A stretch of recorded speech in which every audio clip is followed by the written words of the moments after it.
Et bonjour YouTube, j'espère que vous allez bien. On est enfin revenu du championnat de France. Je vous avoue que je suis épuisé après cette semaine un peu full tryhard hein, sur Twitch. C'est pour ça que là je me permets de prendre 3 jours de repos.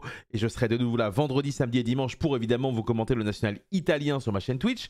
Mais on va revenir un peu sur le championnat de France. Donc 2500 joueurs se sont réunis à Caen pour tout simplement tenter de remporter le Graal. Le tournoi a été organisé parfaitement par Breakflip qui désormais gère l'organisation de Tour Yu-Gi-Oh! Qui vraiment, il n'y a pas grand chose à redire là-dessus. D'ailleurs, n'hésitez pas dans les commentaires à me dire si vous avez trouvé que l'organisation était top. Et donc, là où tous les autres tournois du début de format nous expliquaient que Malice n'était pas forcément prêt, voire pas forcément assez bon pour l'emporter, on a beaucoup parlé sur cette chaîne, beaucoup sur Twitch. Bizarrement, en France, ça s'est passé autrement puisque sur le top 4, nous avons 3 decks Malice avec des joueurs qui sont extrêmement connus en France, qui ont tout simplement tout cassé. Breakflip a déjà posté les decklists, donc on va regarder ça. D'abord, n'hésitez pas à vous abonner comme d'habitude à cette chaîne YouTube. On aura des vidéos tous les jours. Pour ce qui est du contenu Twitch, par contre, évidemment, je serai là dès vendredi, mais avant vendredi, je vais évidemment me reposer parce que là, j'avoue que je suis un peu KO. On est parti avec la première decklist, celle du vainqueur Damien Valla. Joueur évidemment de Valence qui a fait une saison exceptionnelle et qui représentera la France au playoff quasiment assurément étant donné qu'il a récupéré encore une fois pas mal de points. Dans cette decklist Malice, on peut voir qu'il y a 4 bestiaux. C'est quelque chose qui va être assez important puisque évidemment les bestiaux étaient attendus mais pas forcément confirmés comme étant si populaires que cela, notamment après la limitation de Druisworm en plus de la limitation de Magnamus qui était déjà présente. Pourquoi on joue ces bestiaux? Parce que c'est à la fois des cartes pour contrer ce que fait l'adversaire et pour potentiellement extendre. Donc ça c'est quelque chose qui est très très intéressant. On voit qu'évidemment les Dominus Simple sont là, puisque une des forces de Malice c'est que ça nous permet de jouer cette carte. À côté de ça, on n'a pas de Mulcharmy dans tout le deck, c'est assez intéressant. On en avait parlé sur YouTube effectivement que Malice est un des rares decks qui peut se permettre de jouer sans. Et donc Damien a décidé de ne pas en jouer. Il a quand même des drôles pour respecter Rizeal Mitsurugi dans son main deck. Dans son side deck, on voit des choix intéressants avec le retour de Gamma et Delta, qui malgré le fait que Gamma soit 1, sont très intéressants. Qu'est-ce qui les rend intéressants? C'est que du coup, Gamma est une carte qui peut arrêter directement l'adversaire, qui peut également arrêter les Charmy, qui peut arrêter potentiellement les Lancea aussi en Drophase. Mais à côté de ça, ça nous permet d'avoir des bodies sur le board potentiellement pour Baldrake, donc ça peut être assez rigolo. On a la Mistaken Arrest qui est évidemment très efficace dans Malice contre Raizil Mitsu et contre les Mitsu purs. C'est quelque chose qu'on avait évidemment évoqué dans les cartes un peu tech card à jouer au championnat de France. Et ça n'a pas raté. On a également des fantasmés, un petit call-by, des DD Crow pour Mitsu pur. Le deck est tout à fait pas grand chose à dire de plus.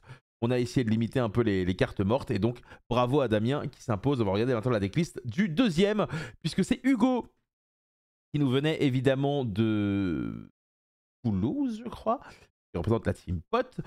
Hugo, lui, il a choisi de jouer Raizil Mitsurugi, le deuxième deck le plus attendu, dans une version très spéciale, puisqu'il joue pas le terrain, il joue pas Node, globalement, il joue pas de break dans son deck. Il a beaucoup de soft and trap, et donc lui non plus n'a pas de Mulcharmy. Donc est-ce que c'est l'échec des Mulcharmy, ce France? C'est évidemment une des questions à laquelle on va répondre. Dans son side, il a un truc très intéressant, c'est qu'il a une combinaison de Rafflesia en extra deck avec les trappes du Fossoyeur. Il a également le petit Chaos Hunter en plus des Fantasmes et des Lancea pour vraiment essayer d'être à fond efficace contre le terrible deck Malice. Et à côté de ça, évidemment, il a pas mal de cartes qui sont très efficaces dans différentes situations. Il a un pot de prospect qui est un peu rare en raison de la popularité du Droll. Il a un extra deck qui n'est pas conventionnel aussi où il joue 4 liens, un seul duo, il a même de la place pour un cowboy, il a même ce monstre là qui fait croc. Ça c'est assez étonnant, mais c'est vrai que la non-présence de terrain c'est le truc qui a surpris pas mal de gens et qui peut-être a permis à Hugo d'aller aussi loin. Bravo à lui et félicitations pour cette deuxième place. Troisième place, Gabriel Souci, vous le savez sur Twitch on avait fait un petit pari. J'avais dit que si je jouais pas de Mulcharmy dans son main deck, je m'engageais à vous offrir 50 subs. Je vous les offrirai évidemment dès qu'on la verra vendredi. Alors petit rappel évidemment, même si le live est là pour le prouver, parce que j'ai entendu beaucoup de rumeurs, ce sera évidemment sur ma chaîne Twitch que je les offrirai. Parce que j'ai entendu beaucoup de gens s'attendre à ce que je donne 200 € à Gabriel parce qu'il n'a pas joué de Mulcharmy. Calmez-vous. Il y a le replay, il y a tout ce qu'il faut. Bref, petit aparté inutile mais quand même nécessaire.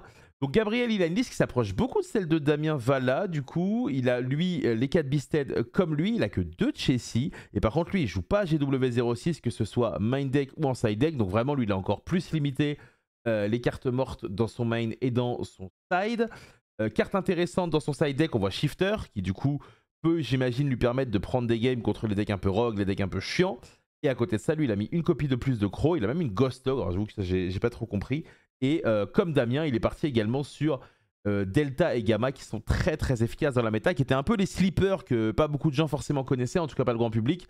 Mais c'est vrai que c'est une carte qui a été populaire, notamment chez les très très bons joueurs de ce championnat de France. Donc malheureusement pour Gabriel, qui a fait 2e l'année dernière, il a fait 3e cette année, peut-être que l'année prochaine sera enfin l'année du titre. En tout cas, c'est ce qu'on lui souhaite évidemment pour continuer.